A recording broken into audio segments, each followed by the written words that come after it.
A lot of young people are getting into small farming now, and I always love to show them this show because it's going to be the most difficult work you've ever done and the most enjoyable. And it's not impossible, and there are people who have done things a lot more difficult than what we're trying to do. Back before I even knew how to spell farm, I used to spend my time as an adventurer. I raced whitewater kayaks, I rock climbed, I went on mountaineering expeditions. And one day I read a book about small farming, and I thought that was cool. And then I read that organic farming was even cooler, and that appealed to me. And then I was told that it was impossible to grow food without chemicals. And since I'd spent a lot of my young life doing the impossible, I said, that's where I want to go next. And that's where I went. Now, if I push the right button, this should all work. I used to do stuff like this. We were pretty good at it back in the 60s, but people at it today are a little better than us. That's a 100-foot waterfall. That's a 189-foot waterfall. This is sort of kids don't do this at home. And I used to do a lot of rock climbing. I never climbed in Yosemite, but the first time anybody did the nose on El Cap, it took the best climbers in the country 40 days. It finally got down to 1 day and 1/2 day. This is the record now. It's 2 hours and 35 minutes. And it looks like the guy's practically running up this vertical cliff. This is the introduction to Nothing is Impossible. So that's where I started in Maine in the fall of 1968. All that cleared land used to be trees, like the land around it. And I was fortunate to be able to buy land for a price I could afford, which was great, only it was all covered with spruce and fir forest and a lot of rocks. If you're determined enough, after a number of years, it can look like that. You can still see the forest around it. We've cleared about 14 acres.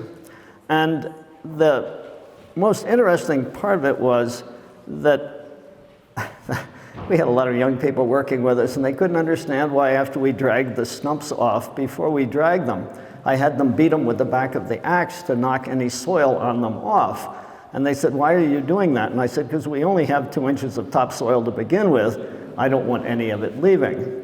So we started with 2 inches of topsoil, a lot of rocks, and a location that no one in their right mind would think was the ideal place to start a farm stand. We were 6 miles from a major highway, 3 miles from the last paved road, and you had to drive down a gravel road to get to our farm. But we started growing stuff, and this, not the old guy, what he's holding is what makes it all possible. The world's best fertilizer is made for free in your backyard from local waste products. I mean, that should almost be illegal that that's true, but it is true, and that is the fact that makes natural farming so fantastic. We make a lot of compost, as much as we possibly can. When my neighbor's hay get rained on, I pay them baling costs for the spoiled bales. We use those as walls around the heap. This thing's about 12 feet wide, 40 feet long. Where you see it looking black at the far end there, that's seaweed. We're near the coast. We bring in anything we can. And we have a small manure spreader, and if you put little guides on that, you can use a small manure spreader to turn your compost as efficiently as the big time stuff, and we make about as much of it as we possibly can. And that means that you can turn 2 inches of topsoil into something that will grow an awful lot of beautiful crops, whether they're leaf crops, whether they're root crops, and I particularly like French breakfast onions. Just the fact that there are people wise enough to eat radishes for breakfast, I mean, this is just fantastic. This French actually smear these things with butter. And in the greenhouse, where you've paid for that space, it's nice to make the best use of it you can, so we grow stuff vertically, and if you want to learn how to grow cucumbers and make money with them, learn how to grow them vertically. We are not in a climate where anybody would think they wanted to do this because we're right next to the ocean. The spring comes late. We have a lot of cool, misty weather, and so that convinced us right from the start that we wanted to start growing in greenhouses. There weren't many greenhouses around us to learn from when we started. I built my first by bending some boards over a frame. In the early days, we were really out at the end of a road. There was no electricity. There was no phone. Water, we actually hauled it from a well. And when you build a greenhouse, it'd be nice to have running water so you can irrigate in there, but we built a greenhouse without that. But we solved it, and this is part of the nothing is impossible, by putting on the plastic in such a way that when it was about to rain, we could quickly roll it off, let Mother Nature water the greenhouse, and put the plastic back. Really, nothing is impossible. And to prove that, we continued on to be even more foolish and started growing all winter in unheated greenhouses. This again, well, it's part of my passion for the idea that there's nothing impossible, but it's also my passion for being unwilling to give my market over to the Californians every winter. I mean, what's not to dislike? These people are all beautiful, they hang out with movie stars, and they know how to surf. So I was out there, I forget how many years ago, but they gave me an award for being old at one of the conferences out there. And I had to stand up and say something, and Barbara got the award with me. And Barbara's much better at this than I am, so she stood up and she said all the right things you're supposed to say about, we really appreciate this, and this is so nice of you to do it. And then it was my turn to stand up and say something, and I said, well, I'm in competition with you guys all winter long. And I have to admit to you, when I deliver to my local stores, I always take the produce manager aside and point out to him or her all the flaws in the California produce. So we've managed to be in business against them and survive. And the way we grow all winter, if you guys read the book, you already know this, we have another layer inside the greenhouse. And as the book tells you, each layer there changes the climate underneath. Each layer moves you 500 miles to the south. So when I'm outside that greenhouse, I'm in Maine. When I walk into the greenhouse, I'm 500 miles to the south, which is New Jersey, which is a place you only want to go metaphorically, I can assure you. And when I reach my hand under that inner layer, my hand is in Georgia, another 500 miles to the south. And we just stumbled over this, being stubborn and wanting to do the impossible. And it works. It works unbelievably well. One thing about where we live, it looks like you guys don't have quite this problem, but we get a lot of snow. And it usually comes with a north wind, and we have all our greenhouses running east-west. And so it blows over and mounts up on the south side. And this is what our crew spends a lot of time doing in the winter. We've put the greenhouses so close together in places that we can't get in there with a big snowblower, so we work at it. But we wanted more. We wanted to say, okay, we're sort of on the edge of impossible. We can do more impossible things. How could we get twice as much use out of a greenhouse? I mean, we spent all this money on it.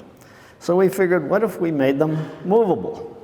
And this was our first practice movable greenhouse, a couple of neighbors helping me. This was only a 17 by 36, so we didn't get carried away at first. But we later learned that the idea worked, and we could even move 100-foot by 30-foot greenhouses. And so we moved on to the real thing. And you'll notice it's a little different than most designs. The bottom of that end wall folds up so we can pull it over crops. This turned out to be the neatest idea going, because we have just, in the foreground of that picture, taken out the summer crop of tomatoes. And in the background, what we're about to cover has all been planted at the time it should have been planted in order to be ready to be harvested on through the winter. So this gave us twice as much use out of one greenhouse. We could pull this with my little 26 horsepower John Deere, and you can see this part of our farm from the road where people drive by, and cars would squeal to a halt. The idea of something the size of a small barn slowly working its way across a field was pretty startling. We did learn, though, you wanted to make sure that when it was in place, you anchored it.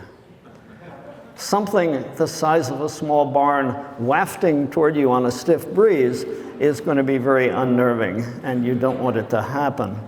As we played around with it, we found even better ways to move greenhouses. This was the next idea.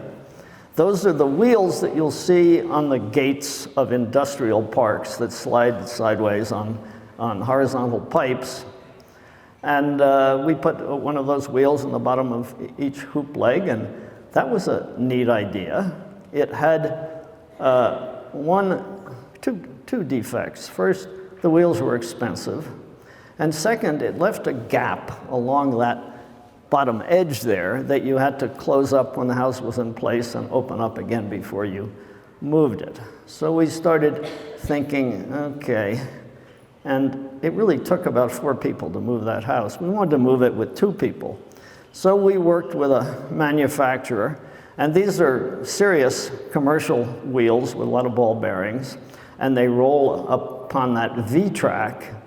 And this was great. I love this picture.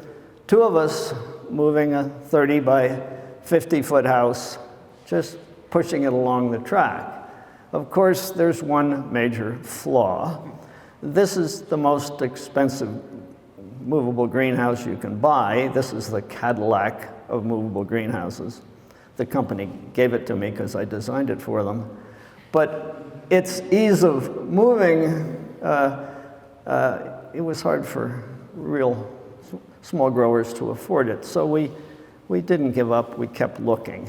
It had that same problem of having to seam up that bottom edge after you moved it. So we thought, wouldn't it be nice if the greenhouse just sat on the ground? So we started building greenhouses that had a base plate that sat on the ground, and the hoops came up from it. And we drilled 3/4-inch holes, 5 different places along the base plate. And that funny looking thing there with the wheel has an extension, a 3/4-inch rod extension that goes into one of the holes in that base plate. And if you push down on that handle, it raises the greenhouse off the ground. You can lock it in place like that. And we put 5 wheels on each side of a greenhouse, and that's 10 wheels in total. And now we move every greenhouse on the farm with the same 10 wheels. So this was really the great leap forward in movability, I thought, until this fall, and I'm going to tell you how we got even better on this. But what this allowed us to do was to move this either with a hand winch or, again, it took about 3 or 4 people to pull this, but we didn't need a tractor. As I said before, when a greenhouse is in, whoops, oh, there it is, yeah, that's all right. There's the whole thing, wheels on. I got this company to help me build it, so they were practicing in their parking lot.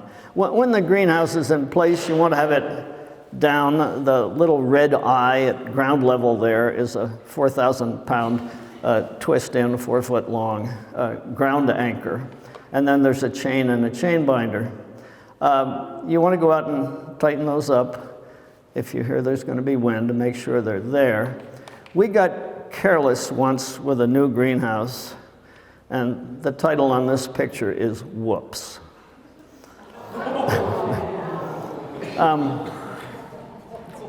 Yeah, even us geniuses make mistakes. That's how we get to be geniuses, actually.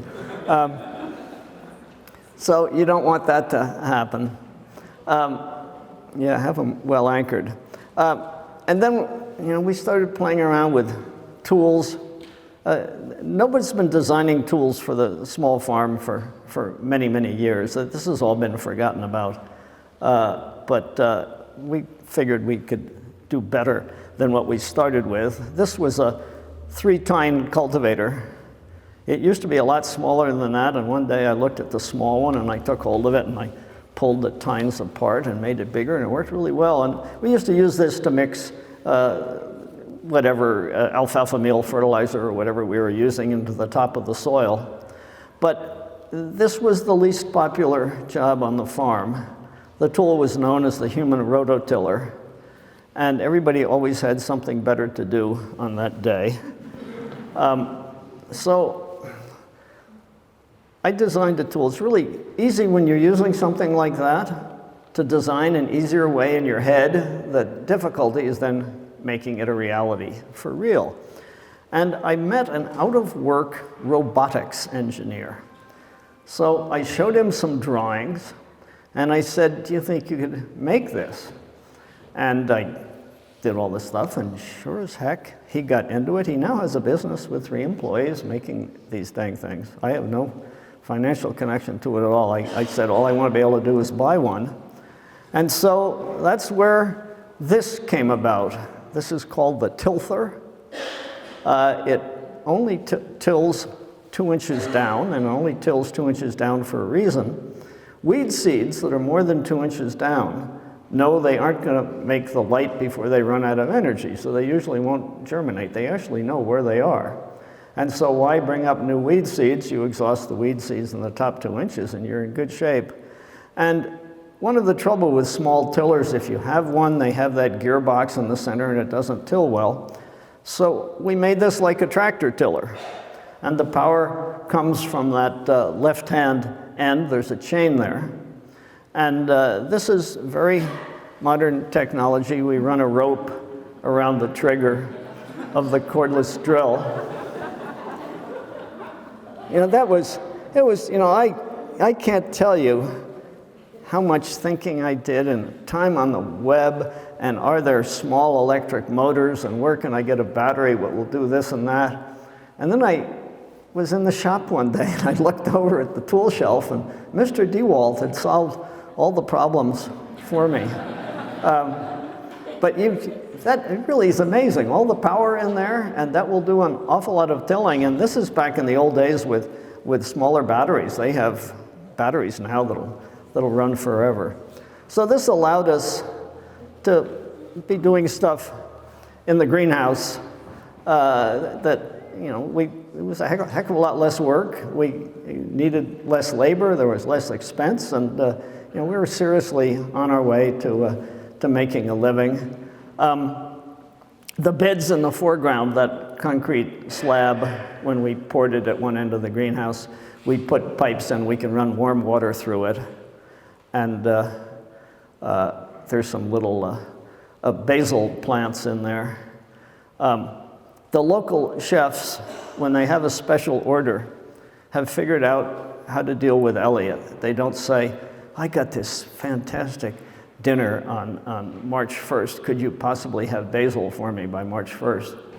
They look at me and they say, boy, you may think you're good, but I bet you couldn't have basil by March 1st. And I rise to the occasion and we lose money, but Nothing is impossible. When we started, you notice things are sewed pretty closely in there.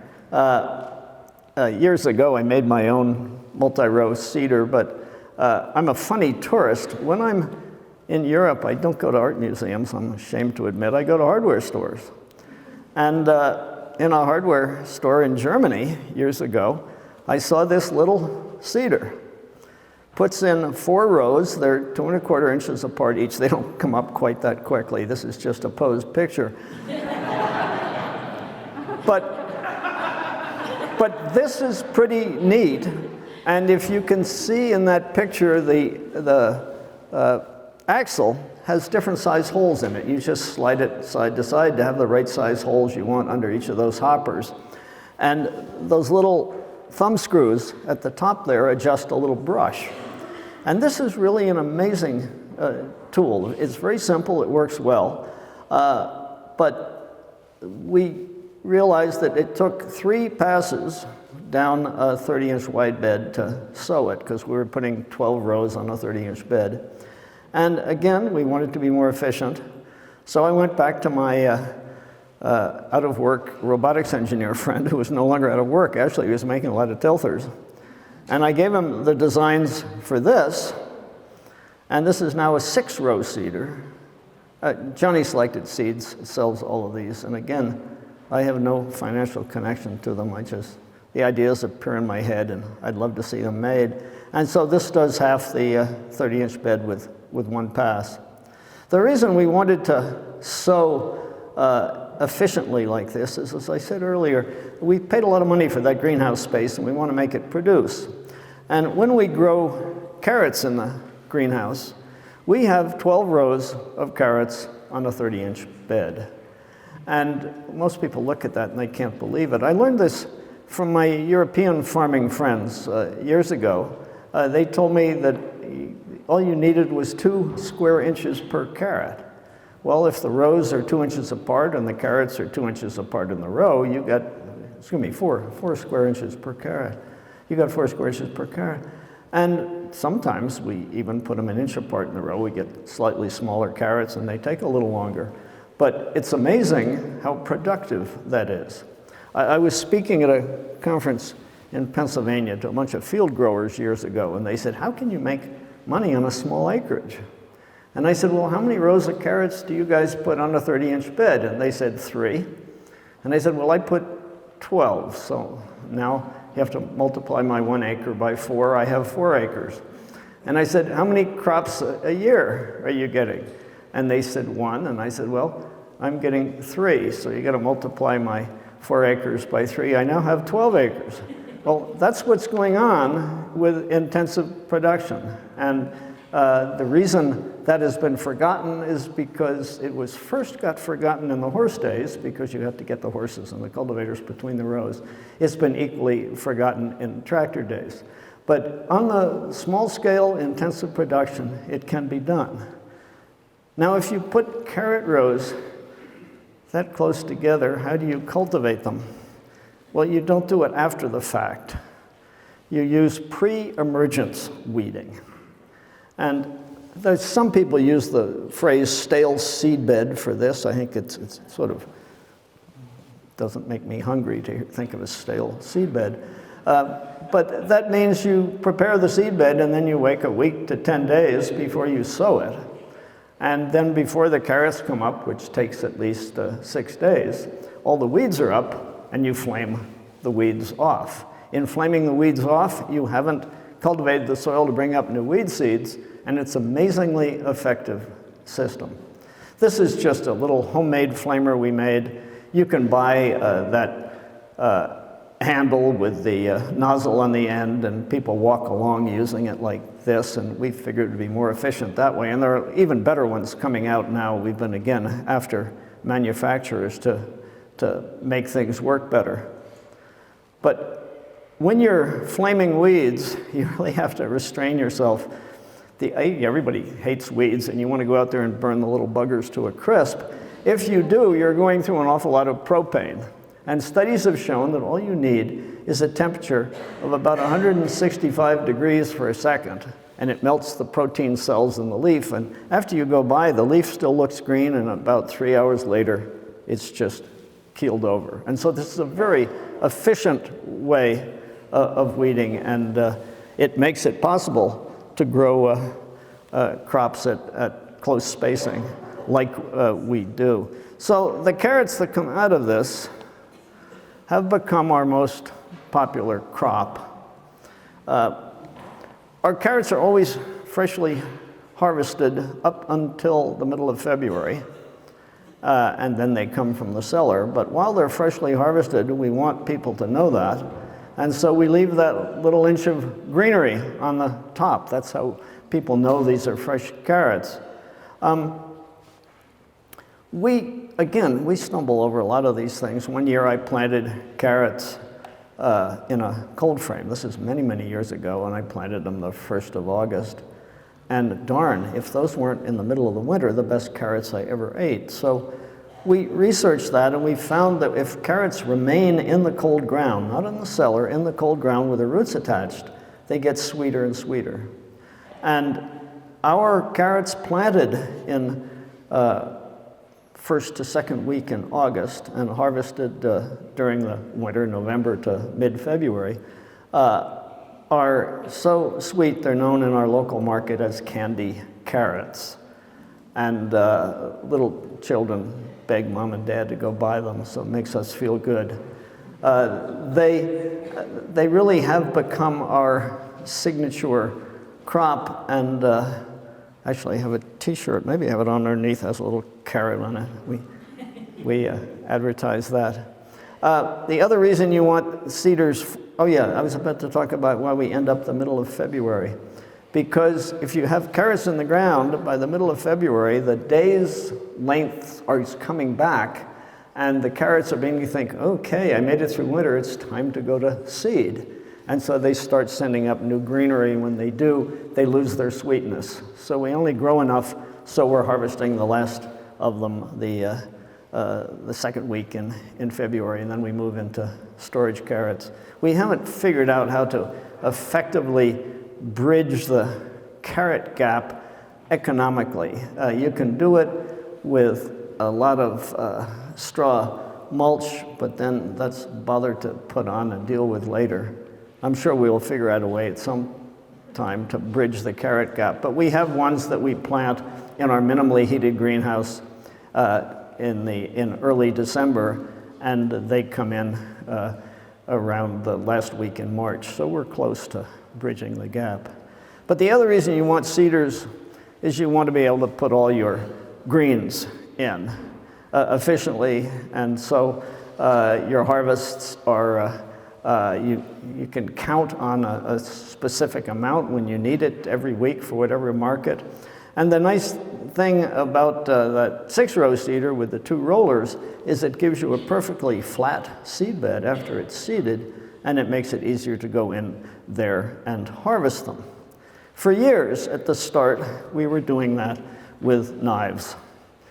And we got good at it, but you're down on your hands and knees, and we always knew there had to be an easier way. And again, I had this tool in my head, and we'd come close to making it, but we never quite got it to work well. And this is a great story. One day, this family from Tennessee came to visit, to see the farm, and they had their 16-year-old son with them. And he was impressive to me because he had his own lawnmower repair business at the age of 16. And he was fascinated by the tools, and he asked the perfect question. He said, "What have you failed with?" And I said, "Let me show you the pile of things in the shop that we failed with." And I showed him that we almost had a way of harvesting baby leaf lettuce efficiently. And he went away and worked on it, and 2 years later he called me up. He said, "Elliot, we got it. My dad and I are bringing it up to show it to you." And he came up with this. And he has his own business now called Farmer's Friend.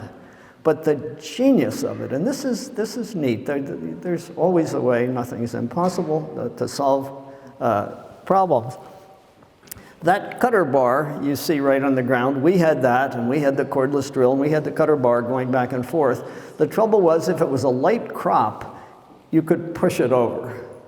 And that macrame cord brush he made, and the same power from the drill that is making the cutter bar go back and forth turns that brush, and that's just pushing the leaves back in there. And it is absolute genius. And now there's a way for the small grower to compete. I mean, I don't know if you guys have seen what goes on in California, but they have laser leveled fields. They have these 5-foot wide cutters with a blade, and that goes up on the belt, and the belt is dumping it into crates, and the crates are being loaded on a truck, and we're competing against that with a knife. So this was the great step forward. And we'd been doing a lot of baby leaf salad and made it even better. This is the mix we'd come up with there. A lot of these leaves are things nobody had ever seen before. The little yellow ones are an Italian cut and come again endive called Bianca Riscia d'Italia. We sell these to a lot of restaurants, and chefs love to put new names on the menu, but we thought Bianca Riscia d'Italia, which means blonde cut by the leaf, was a little too much, so we renamed it Golden Frise. Hell, we're allowed to rename things. Within 2 weeks, every restaurant had a salad or their lobster roll on a base of Golden Frise. They loved it. Restaurant, you have to be a bit of a salesman at this game. The red leaves are bull's blood beet. There's spinach in there. There's some claytonia. But again, we keep messing with tools. We wanted to grow leeks all winter and roll a greenhouse over them. And the way most people grow leeks, they direct seed them or transplant them. But then they have to come between them with a tractor and hiller to push the soil up against the sides of them to get nice long blanched shanks. Again, I learned a lot from my friends in Europe. I had friends who said, no, we don't do that. We poke a 9-inch deep hole in the ground and we drop a 10-inch leek seedling into that hole. And I said, would that ever possibly work? You mean, I'm going to drop that in, and after it's in there, it's going to look like that and it's going to grow? And they said, absolutely. I said, do you fill the hole in? They said, no, just irrigation and cultivating. It slowly fills in. And we started growing our leeks that way for the main reason that it made it possible to have enough leeks on a bed that it made it economical to slide a greenhouse over them and harvest them out of the greenhouse all winter long, which we couldn't do if they'd been the normal distance apart. And did this work? Absolutely. This is the type of leek we're getting. No work with a hoe at all to blanch them. You've already blanched them when you dropped it in there. Now, that first hole maker I showed you was an expensive one. My retired tool maker friends don't always come up with something reasonably priced. So the next thing is you go to Home Depot. And you go to the plumbing department at Home Depot. Every part of this is out of the plumbing department at Home Depot. And they're going to look at you strange, but don't worry about it. And I painted the handles red and the shaft yellow so we'd find it if people leave it in the field, which they always do. And the only thing we had to do ourselves after bolting that together was just hammer the end on the bottom flat. So it has what is called a spatulate tip. The reason you want a spatulate tip is after you put it in the ground and twist it, if it's like that, it will flatten the bottom of that hole.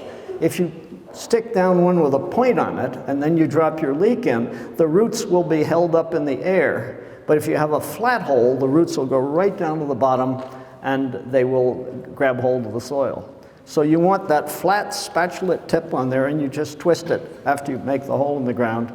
And I don't know what that cost me at Home Depot, but it was certainly simple and easy to do. The other way we get even with the Californians is we grow artichokes. And it really is easy to do. You guys could do it here.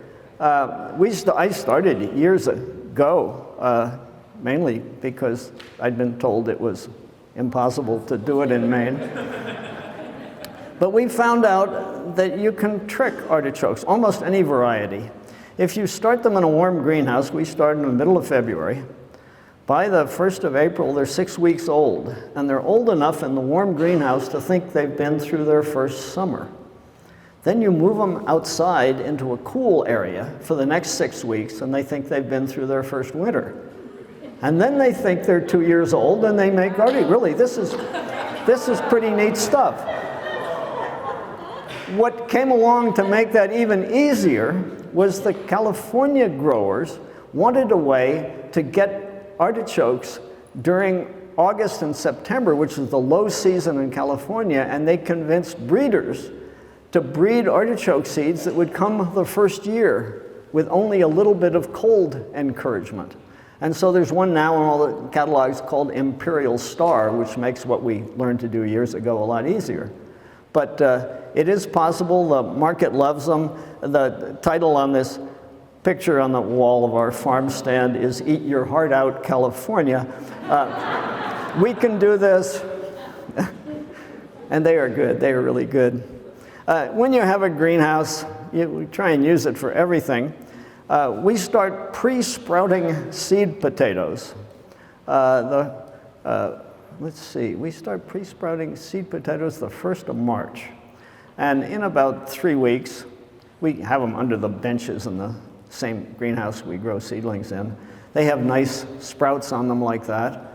And we plant them under the fabric layer in an unheated greenhouse, and they're up maybe 10 days after that, and they usually won't freeze under there after that point.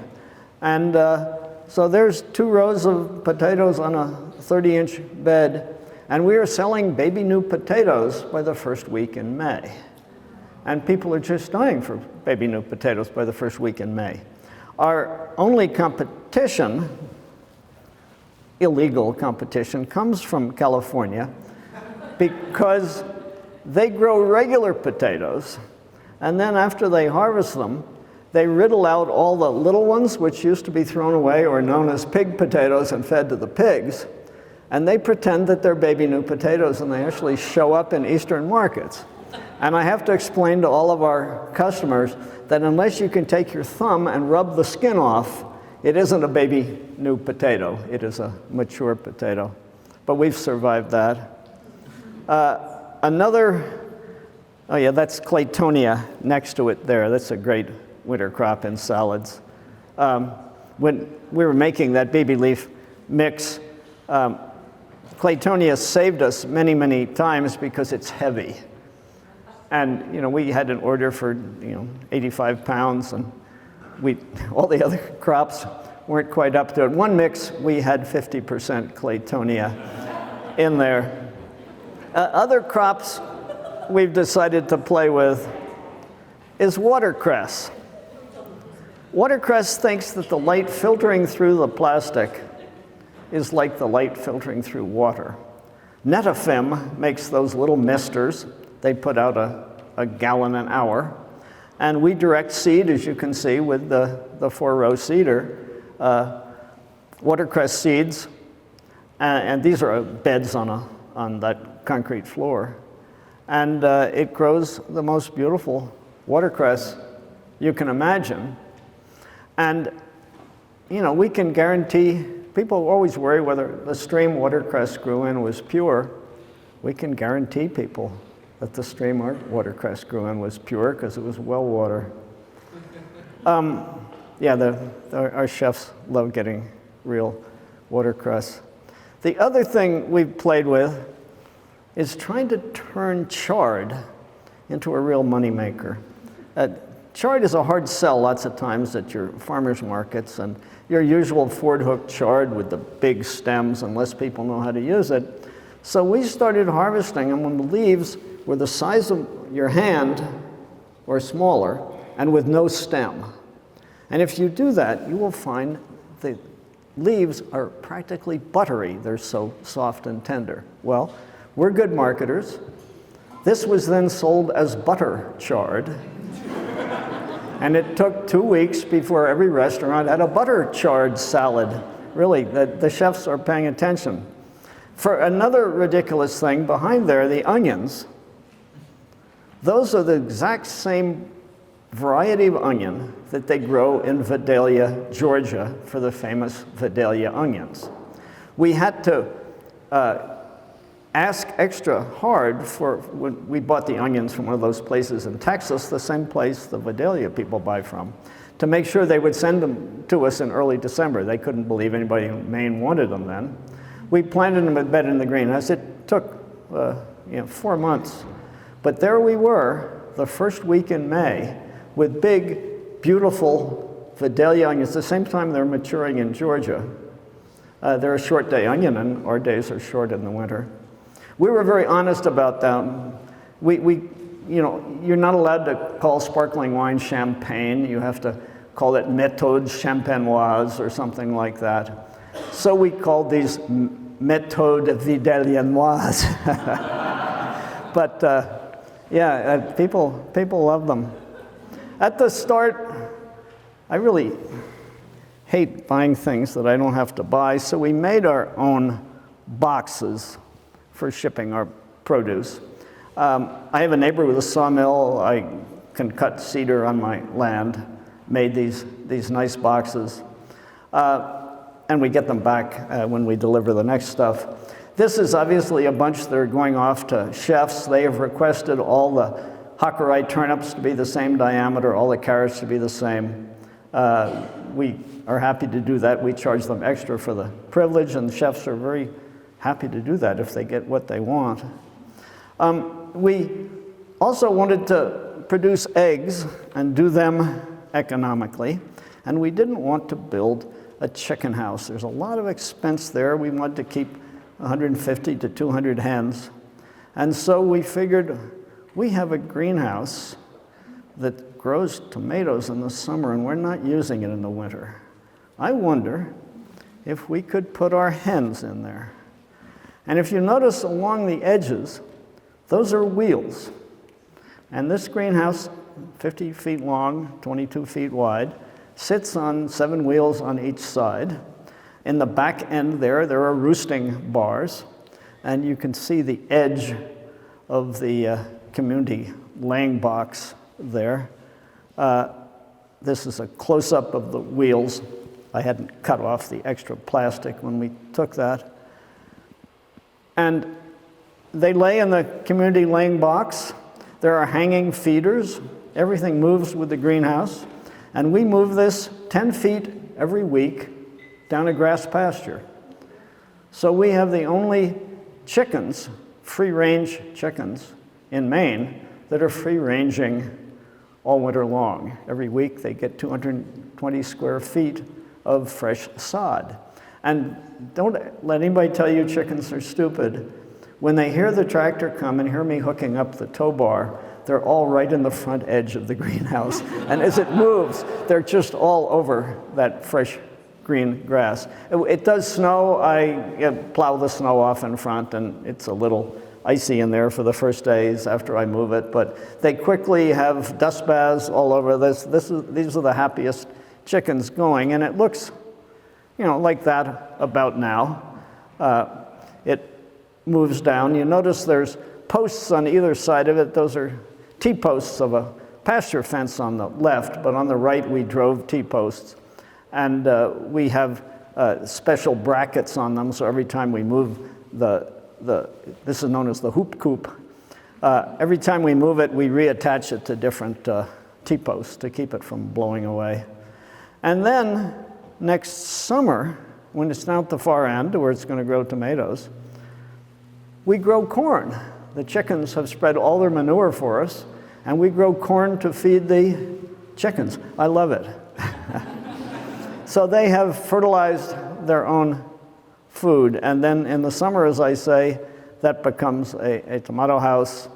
And so basically, tomatoes in a greenhouse that size over the summer will pay for the house, so that gave us a free chicken house. And really, I think it's what makes our chicken operation financially viable, because there was no need to build anything special. We winter over a lot of stuff outside whenever we can. And we found that crops that we had once wintered over in a greenhouse could be wintered over under these low tunnels, which we call quick hoops.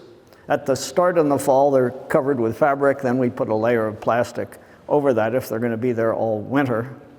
And we redesigned the end walls on our greenhouses so you can see that crossbar there. Everything rolls up to that crossbar, and then if we move it, we can move it either down over quick hoops or off of them. And what you also see at the end of that greenhouse is my favorite greenhouse end wall. We call them scissor doors. And there are two pipes hanging from the very center. There's one on the left that hasn't been opened. There's one on the right that has been opened. And you just swing them out like that. In the summer, if you have one swung out to the right and one swung out to the left, and you roll up the plastic under the crossbar, your greenhouse has fully open ends. And in a climate like this, where you get a lot hotter than we do in the summer, that would probably allow you to keep crops going in there longer than you presently can. And that's been very successful. In an earlier picture, when I show you my tractor moving that greenhouse, there was a door in the end wall of the greenhouse, which we did for years. But then when we wanted to have that crossbar and everything, it was really awkward to figure out a door and step over the crossbar. And then we got really smart, because nothing is impossible. And we put the door in the sidewall. Why shouldn't it be there? You just unwiggle the wiggle wire, open that piece of plastic, walk in, wiggle it up at the end. We also wanted to make the least expensive movable greenhouse ever. And so we started bending pipe and making cute little structures like this. And and two people can carry them, movable greenhouse. And if you put them end to end, you can make a greenhouse, which when it's covered, you have a greenhouse. Very simple, easy to move. You could actually, if those were not staking tomatoes, they were going to be staked because I see hangers up above. You could carry it off and put it on some other crop once you got them established. We sell it at farmers markets. We also sell on the farm, and we have a farm stand. If you look on the right-hand side of the picture, there's a fist coming through the roof. That's because this is a great story. All my neighbors along the road are artists, and they would see all these cars coming down to the farm stand. And about 5 years ago, they said to us, "Wow, can we sell our art at your farm stand?" And so this is a wonderful thing about small communities. They all showed up for 3 Saturdays and built that right-hand shingled extension on the farm stand. And there's a sign there, the Cape Rozier Artists Cooperative. And it's now filled with their art all summer. And one of them had that fist there, so they put it up. But this was just a wonderful thing. This is what happens in small towns with good neighbors. We don't take any money for it. We just have a special cash box for their stuff. And that's what it looks like inside. We only sell what we grow. Barbara has a wonderful flower bouquet operation in addition to the vegetables. And I told her, flowers, come on, real men don't grow flowers. She said, "I'm not a real man, I'm a woman, I'm growing the goddamn flowers." But the best-selling item in a farm stand, summer after summer, is always tomatoes. But there were times in the summer when flowers came in second, and she would always remind me about that. So don't discount flowers. When we go to farmers markets, we try to make life easy for ourselves, so we built a little mobile farm stand. And that's all folded up when we tow it behind the truck. It opens out like that. The back folds down for that sales table. We run an extension cord from the towing vehicle to run the cash register and something. All the pipes and things like that are from the electrical department at Home Depot. They're just EMT. And the shelves fold down. We can put about $3,000 worth of produce in that when we go to a market, and it's very effective. And we can even start markets in places where there isn't one. So if you wanted to go to an underserved area, we did this once.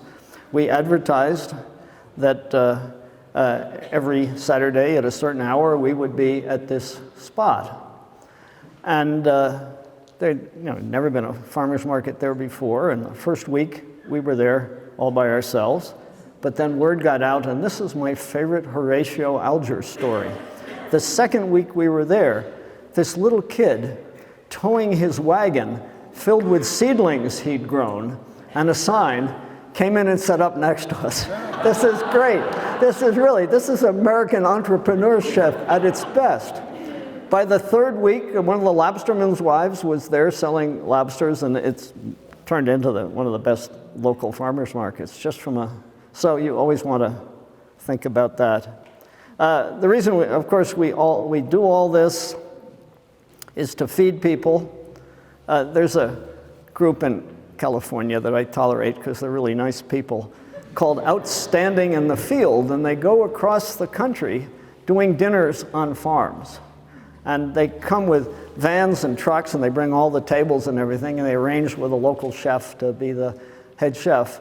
But this is a dinner for 200 people.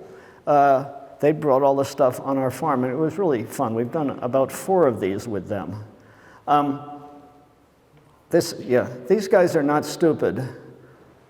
That was a $200 a person dinner, and people willingly pay this to eat great food on a farm. They paid us a $1,000 site fee. These guys are making out like bandits, but we got to eat the meal, and it was a delicious meal. And there's still a few impossible things I've been trying to figure out how to do, and I'm still working on them.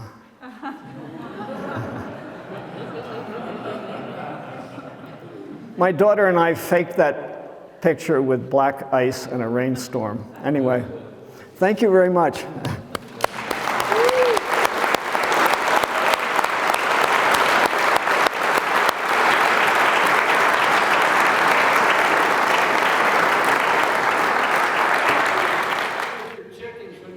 Oh, thank you. Yeah, good question. When that hoop coop gets down to the end of the field, we have little movable mini chicken houses that we call chickshaws, like rickshaw, and they're on cartwheels, and they're 6 by 6, and they are night shelter for 50 birds. So we have 4 of them. The 200 birds that spent the winter moving down the field in that house are moved into them, and then they are off, and this has become a major fertility input for the farm. Every year, half of our farm is in grass legume pasture being grazed by chickens in those movable chickshaws, which have a wire mesh bottom. We move them their length every day all over the field, so the chickens are manuring where we're going to grow vegetables next year. And there is nothing like a year in grass legume to do wonderful things for vegetable soil. And on top of that, you have the manure from the chickens over the summer. So that's what happens. And then every year we raise new young layers that are in other chickshaws. And once they get up to laying age, the tomatoes have been harvested, the house has been towed back up to the pasture it's going to be on that winter, they're moved in there, and it happens all over again. But good question, I forgot to include pictures of that. Yes, ma'am? I worry, I have this thing too. No, I worried, the question is about predators going through the plastic where my chickens are in the greenhouse. I worried about that, and around all 4 sides, up 3 feet, is aluminum window screen behind the plastic. And I know a coon could go through the plastic, but the aluminum window screen, and I've never had one of them any animal get in the sides or crawl under, because those wheels have it only about 1.5 inches off the ground, just so it won't freeze to the ground. If it was too close to the ground, it would freeze in. But the one time we did have a problem, I went out there one morning and all the chickens were down on the floor looking really scared. And there was a great horned owl sitting on their roost. It was a full moon night, and the roost had the ones on the higher end up closer to the plastic. It came right through the plastic and killed 2 of them, and I guess its belly was full, so it was just sitting there wondering what it was going to do next. I went and got a net and netted it and got it into a box, and we have a raptor rehabilitation group nearby. So I took it there, and I thought, I taped up the hole. I thought, that'll never happen again. And it did. It did. Maybe this was son of great horned owl that came afterwards. And so I called the Raptor Rehabilitation Center. I said, do you want another? And they said, they were very smart. They said, you know, they're doing a lot of good for you around there because they eat mice and voles. Voles are one of our biggest pests. And they said, why don't you just throw a sheet of some sort of screen or mesh over that end of the greenhouse, and the owl can't see them through the plastic. We did, and it's been solved ever since. And I had fun letting that owl go. But that's the only time we've ever had that problem. And I really don't think a fox or anything could come through an aluminum window screen. I mean, if I were worried about it, I could have used hardware cloth. But window screen was cheaper than hardware cloth. And it just comes up 3 feet around the edge. And it's attached to the hoops, and then the plastic is over it. Yep. Yeah, the question is, do I use shade cloth on my greenhouses? I don't, because I don't need to. But if I were out here, I would definitely use shade cloth. If a new USDA map came out that's very much like the map that tells you what winter zone you're in and tells you how cold it gets. A new one came out to tell you how hot it gets in the summer. Harborside, Maine, we are up there with the top of the coldest mountains, because if we have one 80-degree day a summer, it's rare, because we're near the coast and we're on a peninsula that sticks out into the water. So that's why I've never needed shade cloth, but here I would definitely use it. Yes, sir. We have endless water on this property, and so I've always used overhead, mainly because the times I've used drip in the greenhouses for tomatoes, all those little tubes and everything, I don't think I have the patience I need to have to work with them. If I were out here with the limited water that you guys deal with, I would be using drip for everything.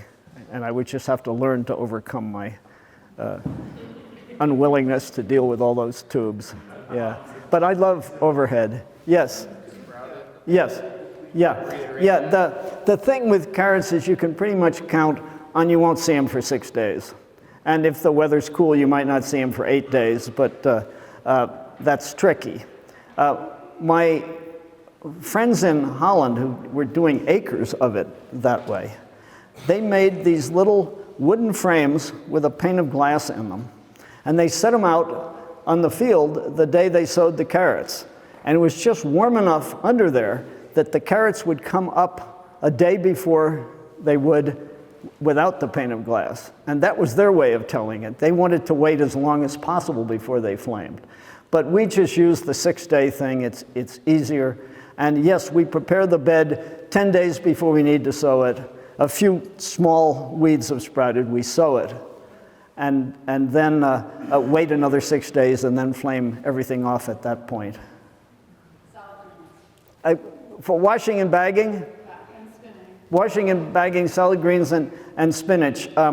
We just have sinks. We had the plumber up the pressure to 65 pounds so the sinks fill quicker.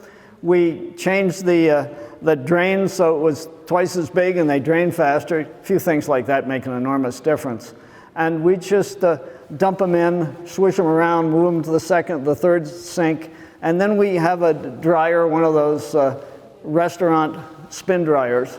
And then for bagging at that point, there's companies that sell these large black plastic sleds to tow behind your snowmobile. And they're beautiful. They're big tubs like that. They're easy to clean. And we just dump them in there and weigh them and bag them out of that because it's easy to grab handfuls. Yeah, no, I understand what you're saying, and I have often wondered if I couldn't create something that would hold the bag. And whenever I've played with things like that, I found that I've gotten really good at pretty much guessing weight. And so lots of times the creation of the new tool comes about because there is a block. But this is great. You know, we're chatting about this and that.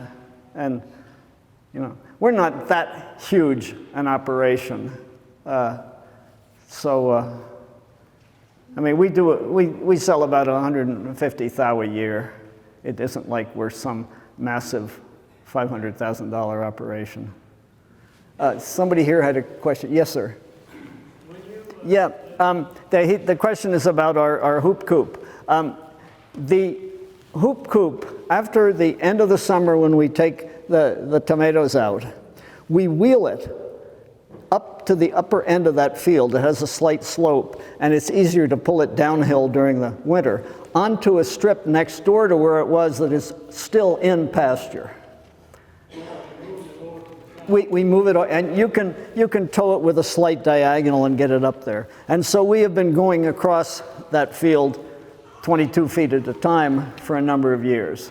And really, it's done a great job on fertilizing that field. And then you have to till up that field. Yeah. Yes. Yeah. And maybe it goes back into grass pasture for a year or two before it goes into vegetables. We've really become great fans of grass for at least a year before vegetables. What the grass roots do is fantastic, we think. Yes, way in back. Oh, I'm sure the happiest day I can remember on the farm. God, I mean, I think it would probably be the first day I was there, because that was what I'd always wanted to do. But, I mean, every day is like that. I look out the window in the morning, and the fields I'm looking at, they weren't there 50 years ago. I created those. That's an incredible feeling.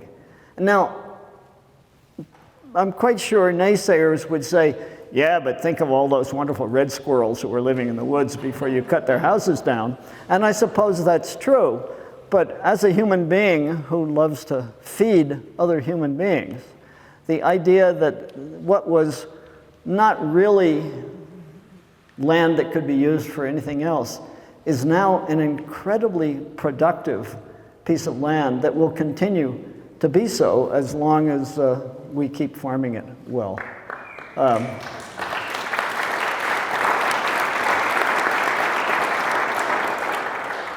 Was that the answer you were after? Good enough, yeah. You had a question, yeah? You did, somebody. I just had a question about greens. Right, cleaning carrots. Johnny's sells a little nozzle called the Wonder Water, and it has a very fine rose on it. By rose, I mean the thing on the end that makes it come out as a spray. And when I got the plumbers to up the pressure to 65 pounds, that thing will clean carrots like. So you're just letting them out and spraying? Yeah, when we come in from the field, we dump them on a hardware cloth thing so they're sort of flat, and we just hose the dickens out of them. That works really well. Yeah. And also, we're on a sandy soil, and a lot of our fields were up to 9–10% organic matter. They come out really clean. So. We have a